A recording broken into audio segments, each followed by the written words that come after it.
Cool.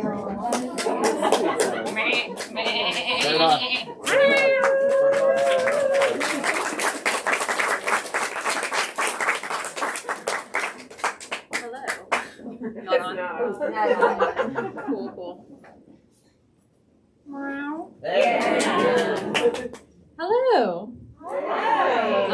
Want to say thank you to the people who are here who I don't actually know personally, because this is like, I have a deep-seated fear that the only people who read my books are my family and friends because they feel guilty.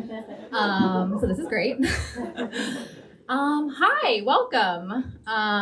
This is really weird. I feel like I have a few friends who've had babies during the pandemic and talk about how their little babies are like these weird pandemic babies who don't know what to do with like crowds of people or like more than 3 humans. And I feel like I'm the pandemic baby of authors, basically, because my first book, as many of you know, came out on April 7th, 2020, which, I mean, like, World War II is probably a worse time to have a book come out than that, but, like, that's among the worst weeks to have a book come out, I would argue. So that was great. And then my second book came out last year on April 6th, 2021, and that was also, oh, you were supposed to introduce me, weren't you? Not necessary. I'll introduce myself. Yeah, at this point, like, just, you're off the hook. Like, I'm good. My name is Martha Waters, and I was born and raised in South Florida, and I'm a graduate of the University of North Carolina at Chapel Hill, and if you're a Duke fan and you follow me on Instagram, I'm really sorry for like this past week. Did you actually want to introduce me? I'll just do a quick official Flyleaf statement. But 10 out of 10, love it. So, hello everyone. Thank you so much for coming here tonight as we hear from Martha Waters discuss her new book, To Marry and to Meddle. My name is Marilla, and I'm the Events and Social Media Coordinator here at Flyleaf Books. And I want to say thank you so much for purchasing Martha's book from us. It really helps us to bring more events like this one to you in the future. To make our events more accessible, we are recording tonight's event, and it will be in our YouTube channel within a few days. And we kindly ask Martha to conclude by 7 p.m. so that we can be mindful of our colleagues, because we're closing the store, and I don't want them to hate me. Go ahead. 10 out of 10.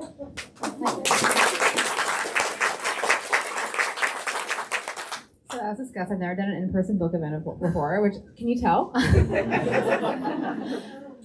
they do introduce me in the virtual event, so you think I would have noticed that like something was wrong here. But anyway, okay, so my second book came out last year in the spring, and this is my third book, To Marry and to Meddle.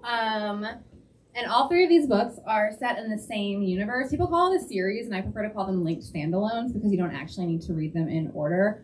Although I would argue this one is probably the hardest one to start with, like reading out of order, because these characters have been on the page together for a lot in the first 2 books, which is why it was an absolute nightmare disaster to write from start to finish. Thank you all for reading it and making it worthwhile, hopefully.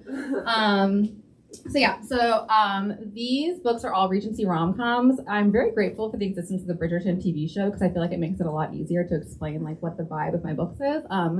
Even though I know a lot of people in here have already read them. So the whole series is about this like group of friends. The first book in the series I always describe as actually the Regency England version of the They Don't Know We Know They Know We Know episode of Friends, with more consumption. And the second one is like a frenemies with benefits, marriage wager, we hate each other, but actually we're secretly in love and we're just going to argue for 300 pages and then kiss a lot. That genre of book. And this one is one of my favorite tropes, and it is marriage of convenience. So the hero and heroine of this one are Emily and Julian, and Emily is a very like prim and proper, like she's an unmarried lady whose parents are very domineering and overwhelming and terrible. Not at all based on my own parents, obviously. And Julian is sort of a black sheep of this aristocratic family, and he opened a theater a certain number of years ago that I don't remember off the top of my head because we had to change it multiple times during the book because it conflicted with things that I'd already written in the previous books. I'm very professional, I know what I'm doing. And he's basically trying to improve the reputation of this very scandalous theater, and so he thinks that if he marries this very prim and proper lady, that her reputation will improve his. She's just trying to escape from her parents at this point, obviously.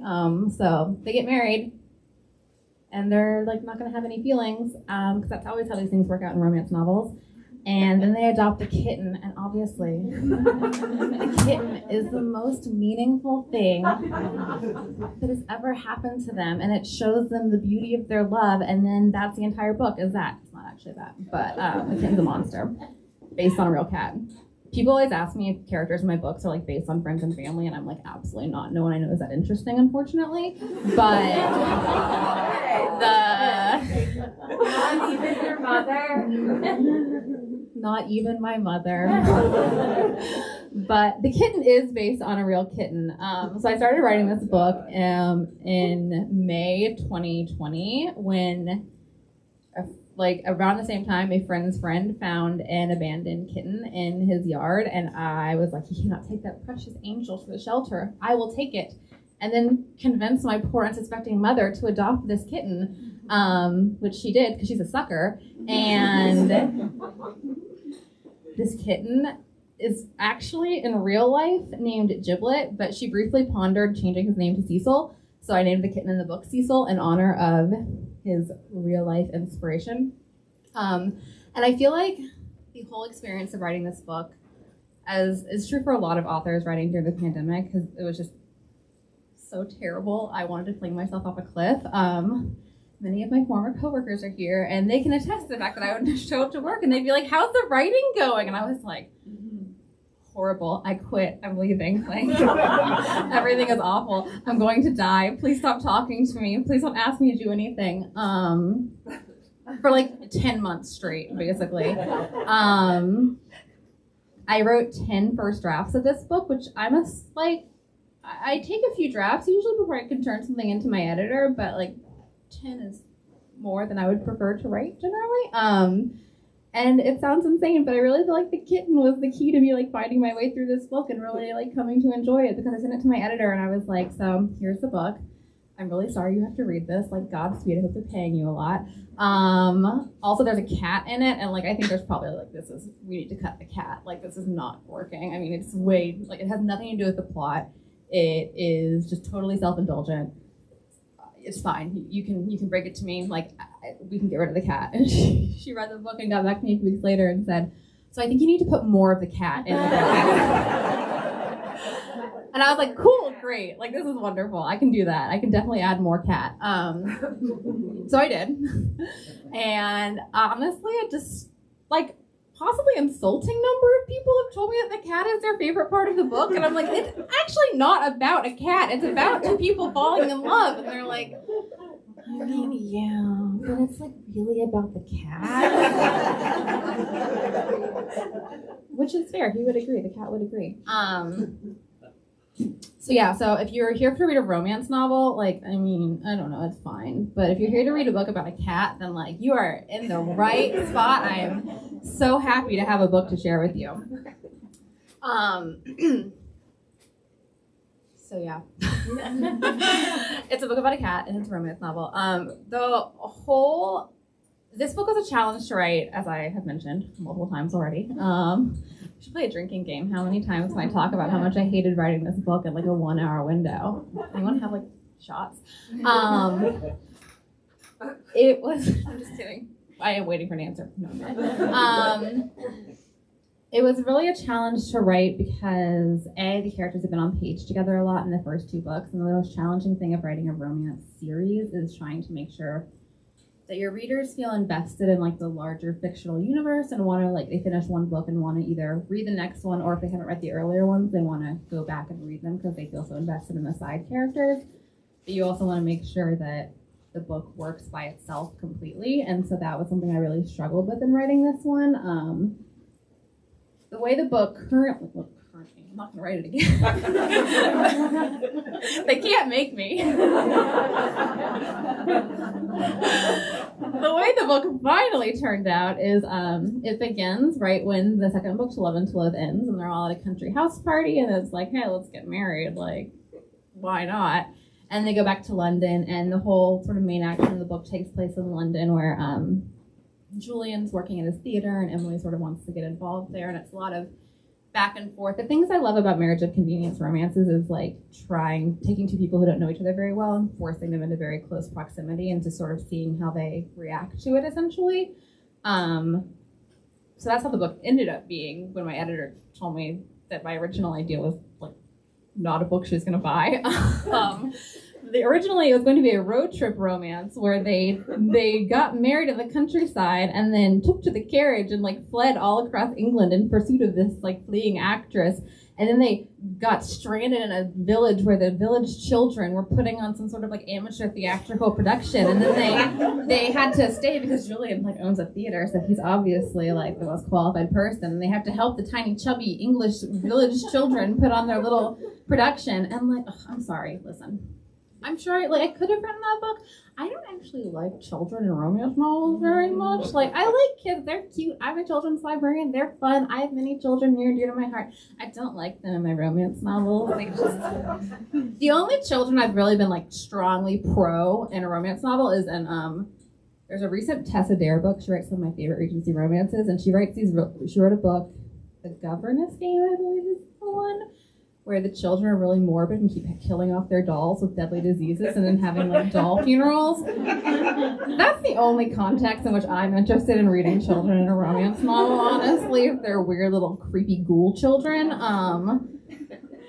So honestly, I think it's better off that we ended up ditching that idea. And by we, my editor just told me to ditch that idea because it was deranged. And so instead of weird little angelic chubby, bright-eyed, acting English children, we just got a crazy cat instead. And I really think that's a better place to have landed, all in all. If I'm making the act of writing a book sound really terrible, that is accurate. And if there is anyone in the room who is considering writing a book, I strongly encourage you to reconsider. Like for many reasons, they don't pay you very much. You have to have another job.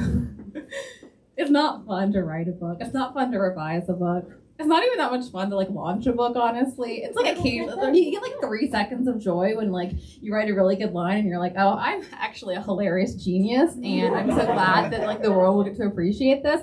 But like that's like 3 seconds of joy every 2 months or so. So I honestly don't think I can in good conscience recommend anyone pursuing this career path. If you've already decided to do so, then good luck, and I know you can do it, and you'll have a great time. Nothing I said is actually true. Can you tell I didn't actually plan what I was going to say? I know. People have asked me, they're like, what are you going to say for your launch? It's your first launch. You're finally getting to do an in-person launch after 3 years. I don't know why I'm talking like this. And I was like, it'll be fine. I'll just wing it. I'm like clearly a genius who does not need notes or like an outline or anything. It's going great. Are you taking questions? Not yet. Calm down. That's my mom. I'm allowed to be mean to her. It's fine. Please don't be concerned. I based the mother in my first book on my mom. I didn't. For those of you who've not read my first book, The Mother is actually really, really dreadful. My mom became annoyingly paranoid that people were going to read the book and become convinced that I had like based the mom on her. And so I like publicly stated it numerous times, like in interviews. Have you ever based a character on anyone you know? No, I haven't. My mom is even worried that people will think this, and I promise it's not true. But she's continued to be so concerned that at a certain point I was like, well, do you want me to start lying? Like, so you have something to be mad at me about? Like, what is the ultimate aim here? I'm very confused. Anyway, so the mom is based on my mom. Please consider that. Actually, almost all the characters in my book, in all my books so far, have really terrible parents, and I don't know what that says about me. Feel free to ponder that yourselves, and you can come to whatever conclusion you would like to about that fact. Anyway, so I have a section that I'm going to read from it, and I'm not going to lie to you, I thought long and hard about whether I should read it in a British accent. And Do it! no. Okay, so let me explain my thought process to you. On the one hand, like, I know a solid half the people here, and so they would know what to expect if I was going to start reading an entire passage in a British accent. They know how authentic and transporting it would be. I could even go Scottish if we wanted to get like extra authentic. Swedish. Oh yeah, I could do Swedish. Oh, there's so many choices. But it did occur to me that there would possibly be people here that I didn't actually know, and that they are innocent bystanders and do not deserve to have this inflicted on them. So I decided that you have to listen to someone read a book set in England in an American accent, which is actually punishment in its own way. So when I was thinking, what should I read from this book? The answer was obviously something involving the cat, which is what the entire book is about. The people on the cover do not matter. It's only about the cat. Actually, the funny thing is when they come up with book covers really far in advance, and so when my editor emailed me about a year ago now asking like if I had any like things I wanted included on the cover, I sort of sent back a description of what Emily and Julian looked like. One of my friends pointed out months ago that Julian looks like the guy who plays Benedict Bridgerton, and ever since she pointed this out, I like can't unsee it. And so whenever I look at the cover, I'm like, there's Julian and some random British actor who's probably gonna have to be naked on camera a lot in a future season of that show. But since I was still writing the book and was convinced that my editor was gonna make me take the cat out, I didn't think to say, would you please include a black and white kitten on the cover? And they would have been like, oh, no. So there's no kitten on the cover, which seems like a real missed opportunity to me. Anyway, so this is a marriage of convenience romance, as I mentioned, so it's not a spoiler to say that the hero and heroine get married very early on in the book. So they have gotten married. They have been leaving the country estate where they're staying. They are riding in their little carriage. It breaks an axle, as always happens in any Regency romance that involves carriage travel. I don't even know what an axle is on a carriage, honestly. I just know they break a lot. Like, I feel like they need to figure out something better to make these things work. Like, good Lord. So they get stranded in this village, and they're like, oh, well, here we have found a cozy inn to have our wedding night in. And then they are interrupted. Just as things are getting interested, they are interrupted by an angry meow, and that is where I will be picking up the action now in an American accent. Julian had been warned more than once about wedding nights being painful, bloody affairs, but he had been determined that his should be otherwise, and at the very least, he had not expected to be the bloodied party. This is romantic, he said darkly, 3/4 of an hour later, as Emily checked the tightness of the bandages covering his arms. The dangerous creature who had inflicted such injuries was sitting happily on the floor about 10 feet away, attacking a plate of food with great gusto. Emily had previously attempted to soothe it with a dish of milk, which it had lapped up with enthusiasm before promptly vomiting all over the floor, necessitating yet another visit from the inn's beleaguered maids, who were no doubt beginning to wish that Julian and Emily's carriage had broken an axle in any village in England other than theirs.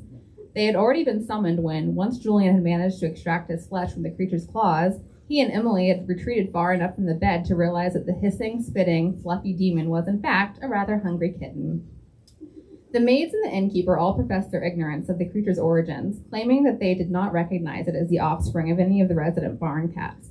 At this, predictably, Emily's eyes had widened, and she had seized Julian's recently mangled arm in a grip that, had even slightly less dignity, would have prompted a howl of pain. Sighing in resignation and feeling all at once extremely married, he had watched as a blanket was lovingly crafted into a bed for the monster, and numerous dishes were prepared to tempt his lordship's fancy. A furtive peek in an indelicate location had confirmed that he was, indeed, a he. Julian, resigning himself to the reality that there would be no further amorous activities this evening, which might be for the best. He would hate for one of his gaping wounds to bleed all over his sweet, blushing bride. Had taken a bath in water that, by that point, could only be charitably described as lukewarm, hissing as every single one of the scratches on his arms came into contact with the liquid. Emily, who had once been filled with such maidenly horror at the idea of them bathing in the same room, was too occupied with cooing at the murderous ball of fur to even notice Julian's state of dishabille. He had this distinct impression that he could have paraded before her in his smalls, or quite possibly out of them, and she would not have taken a moment's notice.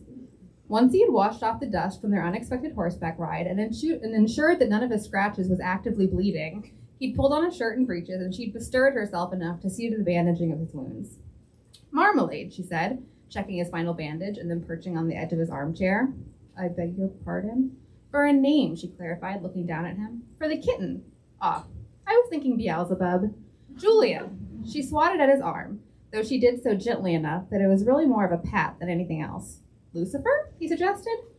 She crossed her arms over her chest and frowned at him. Across the room, the hell beast sneezed directly into his dinner, which apparently startled him so much that he jumped approximately a foot in the air, managing to upset a good portion of the remaining food onto the floor in the process. How is it possible to be surprised by one's own sneeze?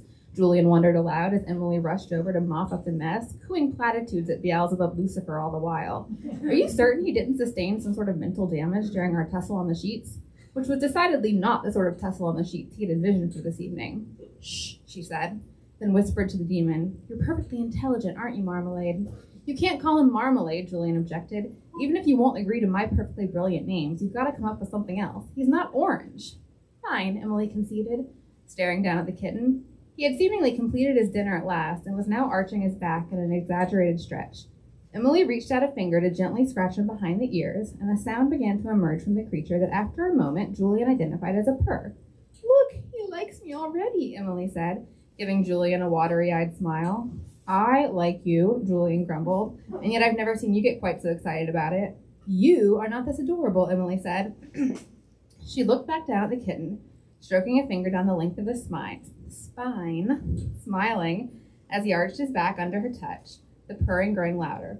Cecil, she said definitively. Excuse me? His name is Cecil. Why Cecil? Julian asked. Because he looks like a Cecil, Emily said simply, and Julian knew there would be no arguing with her. Cecil Lucifer Beelzebub, he said thoughtfully. It has a nice ring to it. Emily glared at him. Cecil Turner Belfry, she said firmly. Well, you may certainly call him that if you wish. I'll just rest easy in the knowledge of his true name. Emily opened her mouth to reply, but before another word could be uttered, Cecil Lucifer Beelzebub Turner Belfry climbed into her lap, turned around 3 times, and sat down contentedly. Oh, Emily said rapturously. Julian, look at him. He just wants someone to take care of him. He has that, Julian said, not liking the pleading look she was beginning to direct at him. You're going to keep him. There's no need to turn into a watering pot over this yet again. But, Emily said, widening her eyes at him, he needs someone to cuddle with tonight. He's scared. Julian gazed skeptically at Cecil Lucifer Beelzebub, who looked, was it possible for a kitten to appear smug? He is not scared, he pronounced with great certainty. I think he'd be comforted if he could sleep somewhere he felt safe. How fortunate, then, that you spent a quarter of an hour arranging a pile of blankets to just the precise degree of softness for his lordship's delicate bones, Julian said, giving a pointed look at the makeshift cat bed near the fireplace. Julian. Emily. Emily's eyes widened, if possible, even further. How on earth did she do it? She looked exceedingly innocent and lamb-like, and nothing at all like the woman who an hour earlier had been sighing in his ear as he pushed her back onto a bed, a whole banquet of possible wedding night activities laid out before him. Then the coup de grace, the faintest tremble of her bottom lip. Julian sighed, a pragmatic enough man to know when he was beaten. Fine, he said shortly. But if he murders me in my sleep, I expect you to observe a proper mourning period for a husband, even though our marriage hasn't been consummated. Julian, he bit back a grin as he turned back the sheets, thinking that really, for all its troubles so far, this marriage business might not be half bad.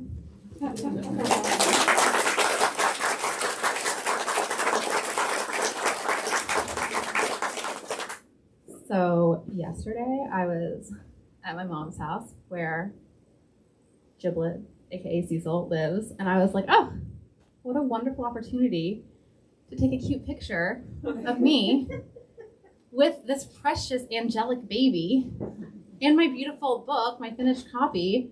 It'll be so great. Like, we're gonna frame this puppy. I mean, this is gonna be wonderful. I have, let's see, there's a scratch here. There's 2 puncture wounds on my legs. There was actual blood dripping down my legs at one point by the time we finished attempting to take these pictures. So the whole time I was writing the book, I was very much Team Emily when it came to the kitten. I was like, obviously, this is the cutest cat in human history. And like, I mean, anyone who dislikes this cat is a monster. How did your mother inspire Julian? I should know that my mother is not the one who has to spend the most time with this cat, and she also is perhaps not the overly fond of him. He's very sweet when he wants to be. You bit me today. But did he make you bleed? No.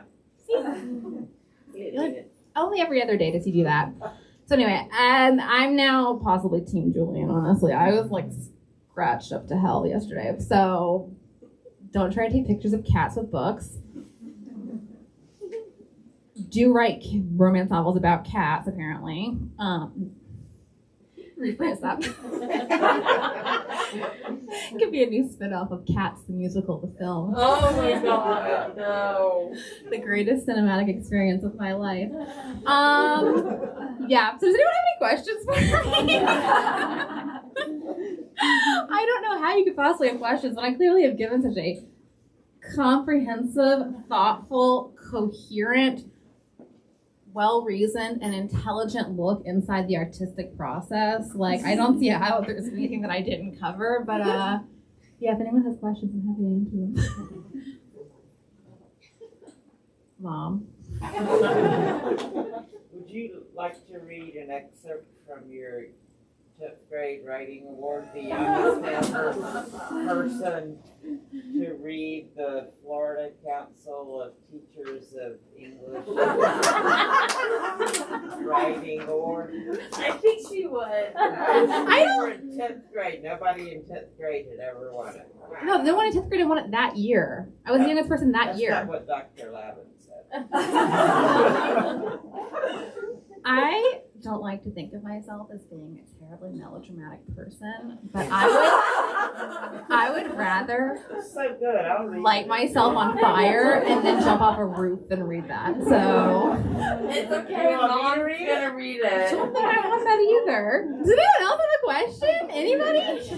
Yes. Could you tell us about the next book in the series, although we're not calling it a series? Series of You can call it a series. Everyone else is calling it a series.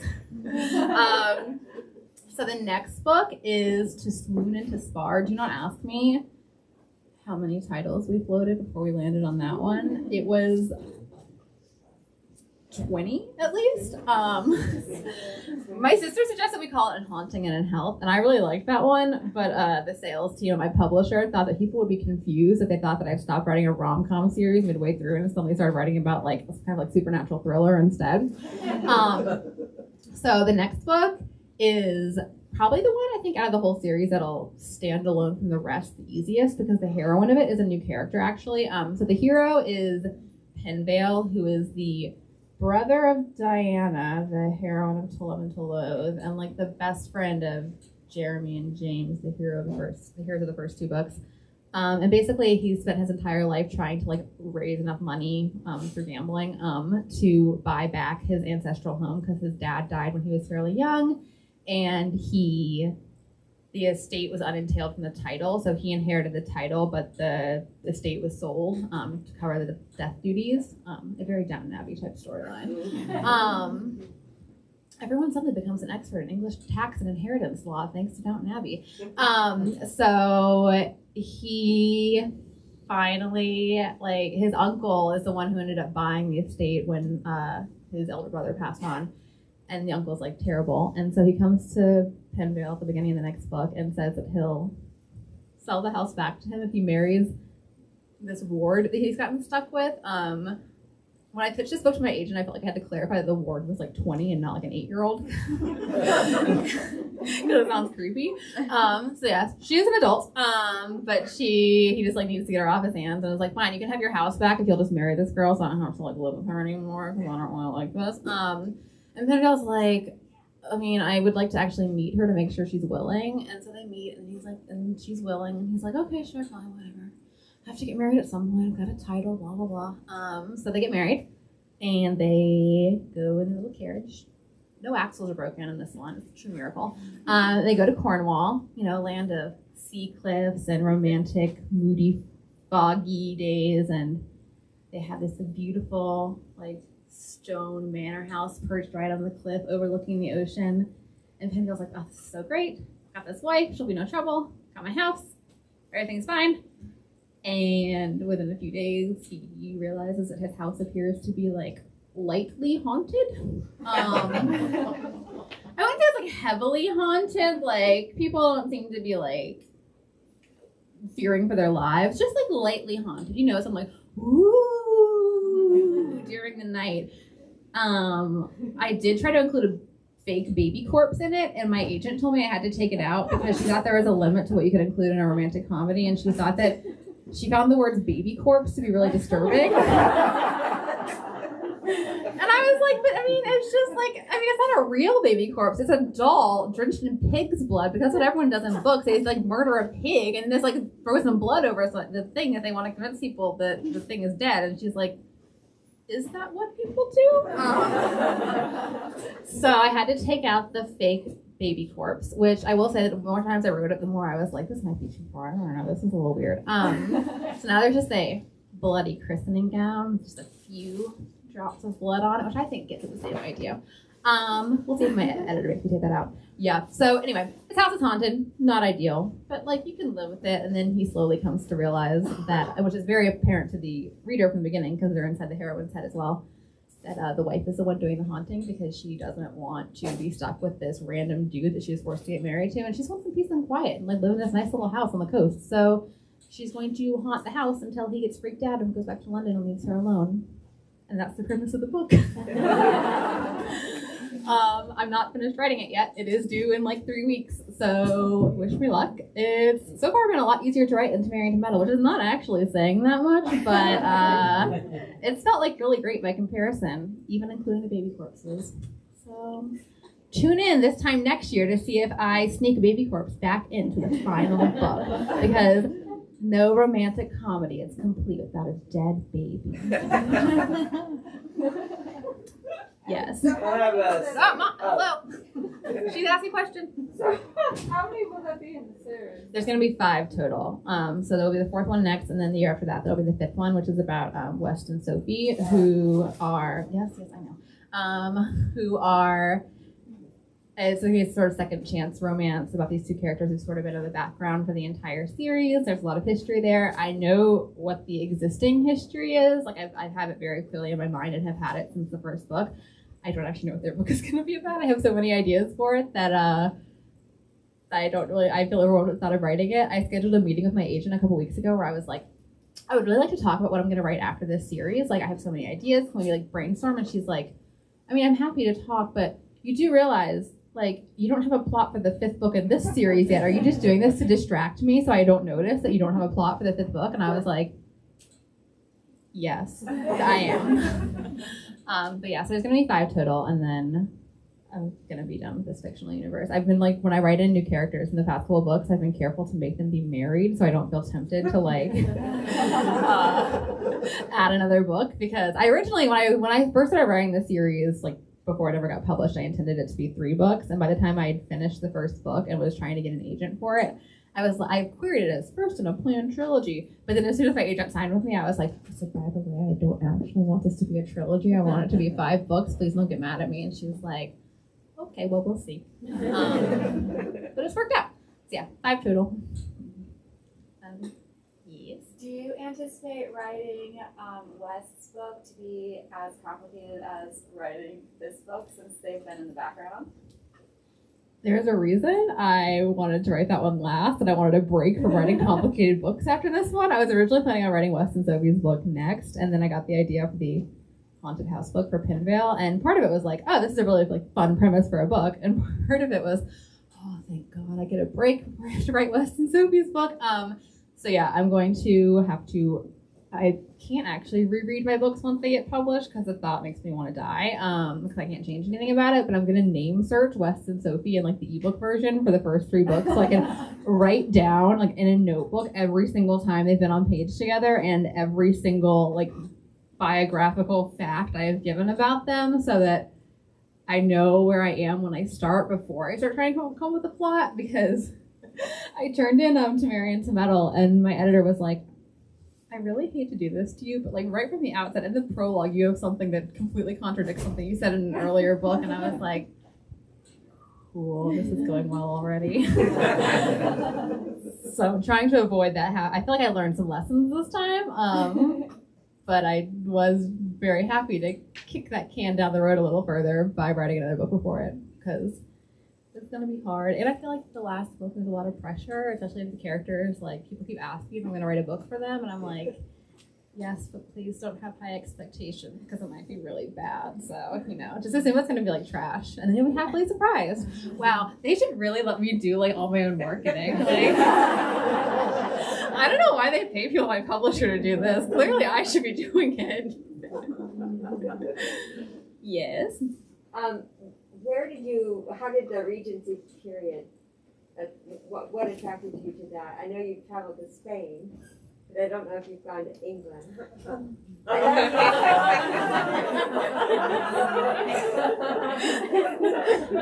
I've been a few times.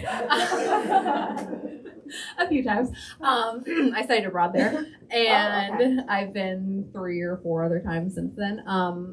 I've always been an Anglophile. Like, I grew up reading a lot of books about wholesome British woodland creatures. So my life goal until I was, 10 was just to be a rabbit, like in a hollow trunk in England, hollow tree trunk, or like an actual trunk. I don't really care.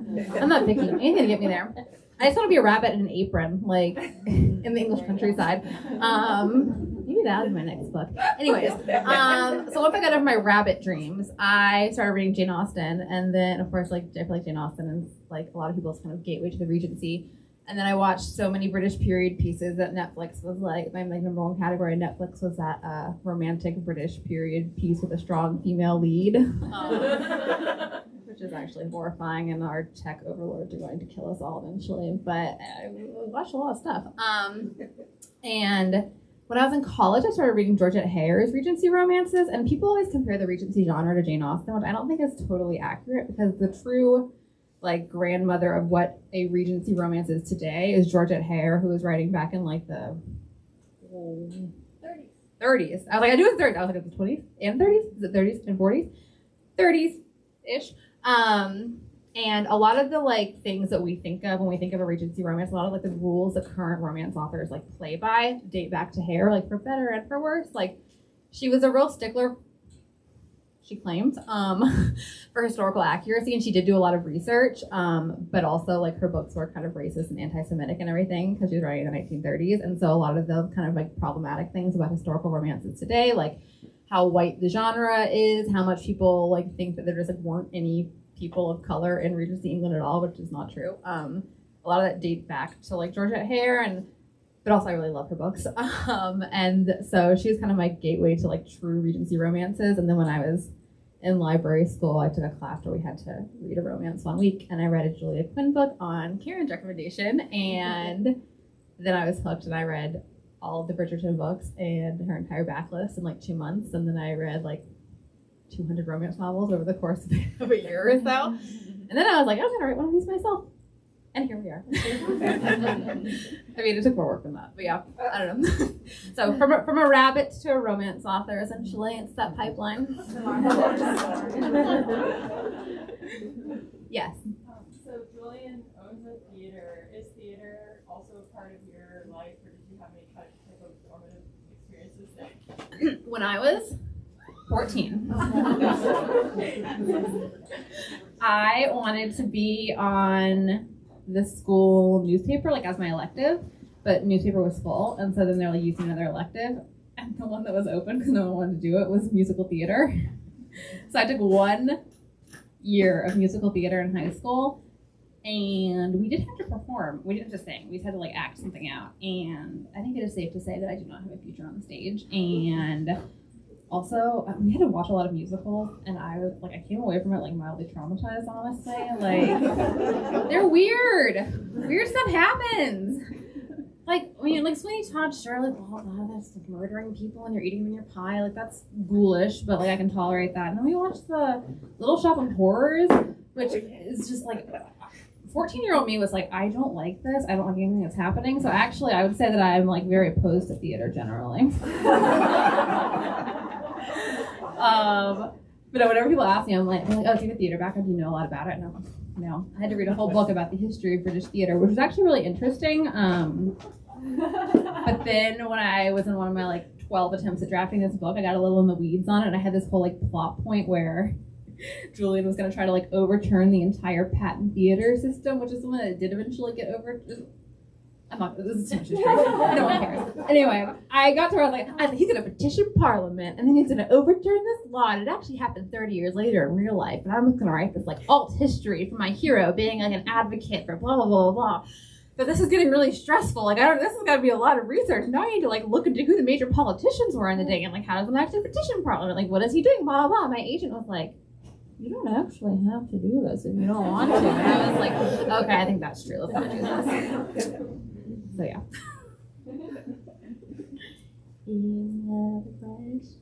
I have no idea what time it is. Is it 7? Is it 8? Are we actually like overstaying? Are they going to kick us out? Are they going to kill us? Am I going to get murdered? Am I going to have more bloody wounds on my body? 6:40. Okay, we're good. Then they're not going to get mad at us.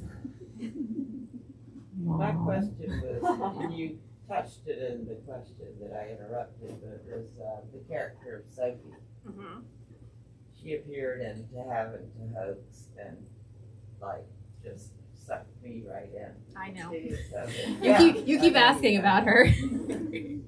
So have you given any thought to developing, or are you just gonna wait till you write it to develop her character more? I mean, I've thought about it. Spunky. The fun thing about writing a series is that like while you're, I don't know, like at least I have like a short attention span when it comes to writing, and so I'll be writing something and I get really sick of it because you're just working on the same thing for like eons. And the nice thing about writing a series is you can kind of be thinking about the other characters at the same time, and it's still useful to what you're currently writing because you can kind of like inject little moments like into the book you're working on, even as you're sort of plotting ahead for the next thing. So yeah, I've given Sophie's character a lot of thought, which I kind of have to because I originally invented her solely for plot purposes into Heaven to Hoax, and she wasn't in the first draft of the book, and then she kind of informed me as I was writing her, like, oh, by the way, I had this entire tragic romance like in the past that we're going to allude to in this book, and you're going to get like really like attached to me, and all the readers are going to get attached to me too, and you're going to have to write a book for me, but then you're not going to be able to actually like do the deal for that book for like 3 years. So for 3 years, when people ask if you're going to write a book for me, you're going to have to say, oh no, I have no idea. Does that answer your question? Yes. Can you tell us about your like writing routine and like how much time you're writing and what helps you stay focused on? I feel like I used to have a good answer for this, and then the pandemic like threw me for a loop, honestly, because for years I was really good at being a morning writer, because I worked full time, so I would get up at like 5:30 or 6, and I'm a pretty fast writer. Like I tend to write in like little sprints. Like if I had a whole day to write, I wouldn't write for the whole day. Like that'd be wasted time for me. I would sit in front of my computer for the whole day, like ordering a lot of like fancy British tea from the Fort Mason website because it was like book research. But I wouldn't actually get that much writing done. So I tend to like actually set a timer for like 30 or 45 minutes and just like knock out like 1,000 words in that time and then be done. So the morning writing before work worked really well for me for a long time. And I would write on weekends a lot as well. I try not to write at night because I'm just tired and I'm a baby and I want to go to bed at like 10 o'clock and I don't want to have to write.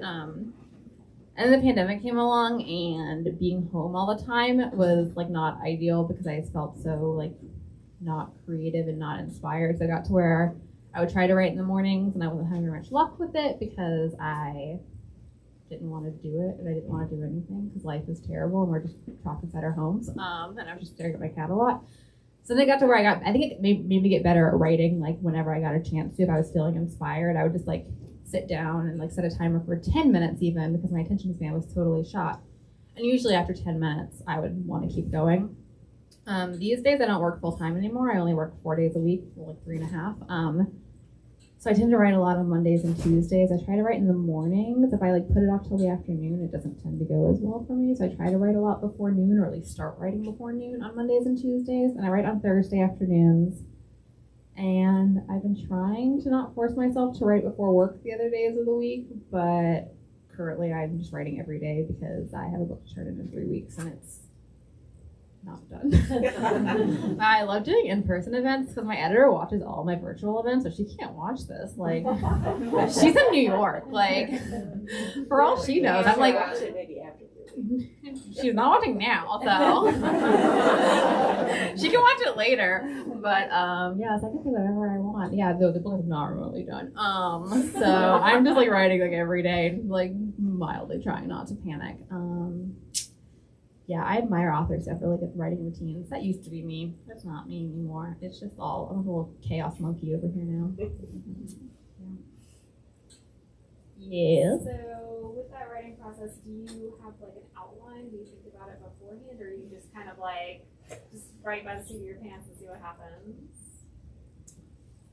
I think I'm a very optimistic person. So each book, I'm like, this is the one where I'm going to become someone who's really good at writing an outline.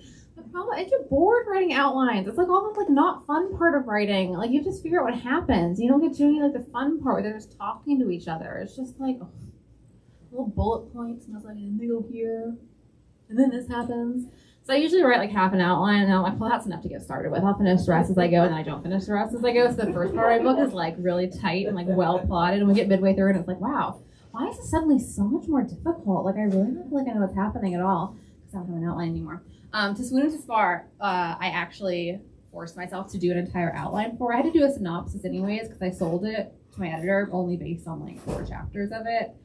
So I had to give her a whole synopsis, which there's kind of an understanding in publishing when you sell a book on spec like that your like synopsis that you turned in like doesn't have to actually bear that much of a resemblance to whatever the final book is going to look like. Like they're not going to sue you or like cancel your contract. I mean, you can't completely change it. Like you did sign some paperwork. Like they could cancel your contract. But yeah, so with this one, I tried to take the like synopsis writing process, which is like not fun, and use it as an opportunity to be really thoughtful about what the book was going to be like. And I regret to inform you that it was really helpful, and knowing how the book ends makes it a lot easier to write the rest of the book, and it's really annoying. So we'll never do it again. I will learn nothing from this, I anticipate, and we'll not do that again. But for this one book, it's been really nice. Yeah. If your books are turned into a Netflix series, do you have any ideas on who will be the actors or actresses? Just one. Every year I get asked this question, and every year I say, does everyone not read and write with like little blurred out faces of characters? I have no clue what anyone is supposed to look like. But now, thanks to my friend pointing out that Julian looks like Benedict Bridgerton, I can say, yes, please cast Luke Thompson as Julian. He might have a like nightmare contract with Netflix at the moment. They're not going to let him out for like 10 years, but if we can work around that, that'd be great. Other than that, I would take any English actress between the ages of like 20 and 30 who had blonde hair, and actually you can dye your hair, so I don't really care about that anyways. So I get asked this question every year, and I'm like, do I even know any actors? Have I ever seen a movie? Have I ever seen a TV show? What is film? I don't know. It's the Regency. We don't have those things. Yes? If you were to cast any cat from a movie, it doesn't have to be the cat actor or actress, the cat character from a different movie. Because I don't think you know the names of the cat actors. You don't know my life. What fictional cat would you cast in the movie as your fictional cat?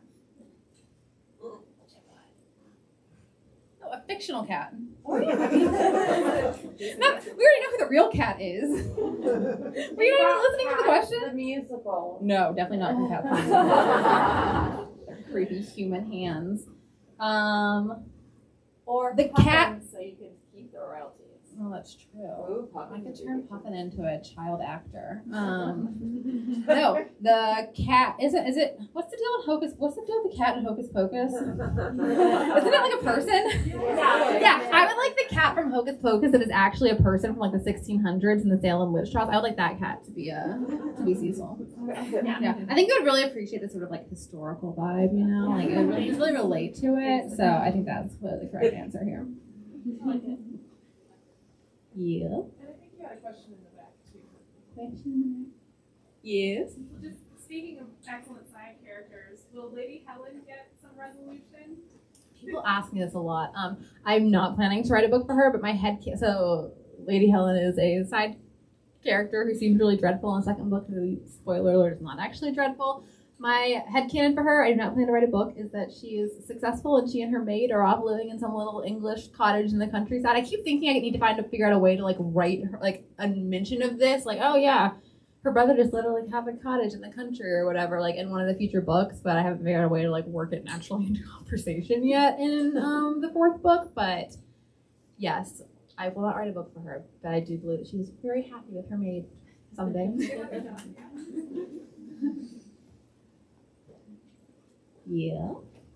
So, since the cat worked out so well in this one, and for those of us who know you a bit, would a sheep appear? And could you end, if we're ending, which you decide, of course, with an impression of So kind of you to ask that. I pride myself on the fact that there's at least one sheep joke. I think To Marry and to Meddle is the only book that doesn't have a sheep joke in it because we got enough going on, like cats and sheep don't mix. But there's at least one sheep joke in every other book in the series, including in To Swoon and To Spar. Diana, Pindale's brother, I wrote a scene recently where she's convinced he's going to get poisoned by his wife and then eaten by a sheep. They are carnivorous in Cornwall. Special Cornish sheep. I don't think I should do it to them. I feel like that's too much on the microphone. Like,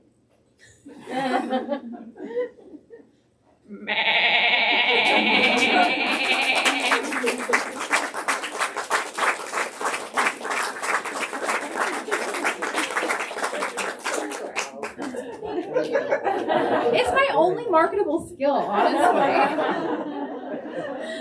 I'm not good at much, but I can make a sheep noise and a goat noise. I'm just trying to goat. I can do goat. Me. No, the sheep is. They're different, very different. Okay, well, if there aren't any more questions, okay, yes. I know you get other authors to get write blurbs and things for you. Who would your dream author be to blurb one of your books? This would like literally never happen because she's got way more stuff to do. But like Julia, if I could get Julia Quinn to blurb one of my books, I would actually die. So probably it's for the best that she is too busy to do that. No, she posted about my first book on her Facebook page like months ago, just as just kind of like lifting up other authors because she's very nice. And like a reader of mine sent it to me, and I almost like had a heart attack sitting in my apartment. So yeah, that would be my dream blurber. But I think she's got a lot going on right now. So but yeah, I love her. She's great. Thanks, guys.